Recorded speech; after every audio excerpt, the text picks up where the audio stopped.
Hello kapatid, kumusta? Gusto ko lang mag-share ng salita ng Panginoon. Ito sa Matthew chapter 11 verses 28 to 29.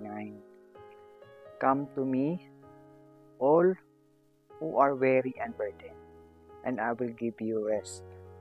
Take my yoke upon you and learn from me, for I am gentle and humble in heart, and you will find rest for your souls. For my yoke is easy and my burden is light. Yan ang salita ng Panginoon. Tayo po'y lumapit sa Kanya pag tayo nabibigat ang lubha. Sabi niya, come to me all weary and burdened. Lumapit po tayo sa ating Diyos pag tayo nabibigatan. Huwag nating i-share sa mga kaibigan natin na alam natin hindi makapagbigay ng kagaanan sa ating puso. Tayo po'y lumapit sa ating Diyos. Diretso po tayo lumapit sa Kanya. Dahil ang pangako niya, and I will give you rest. Papahingahin niya tayo.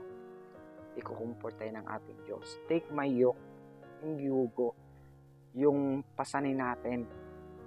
Ang kabigatan na yun, huwag tayong mag-give up. Take my yoke upon me. Kasi samahan tayo ng ating Diyos na papasanin yung bigat ng ating naramdaman.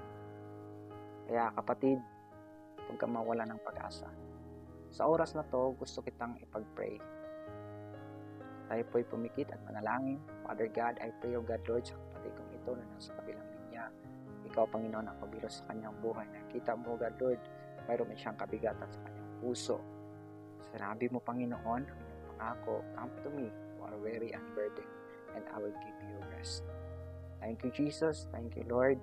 Dahil sa iyo, Panginoon, na karanasan namin ang tunay na kapayapaan na hindi kayang ibigay sa mundo ito. Salamat, Panginoon. Salamat sa kagaanan ng loob. Ipanadama mo, Panginoon. Salamat, Lord, sa peace of mind na tunay nga, Panginoon, sa iyo lamang ang gagaling.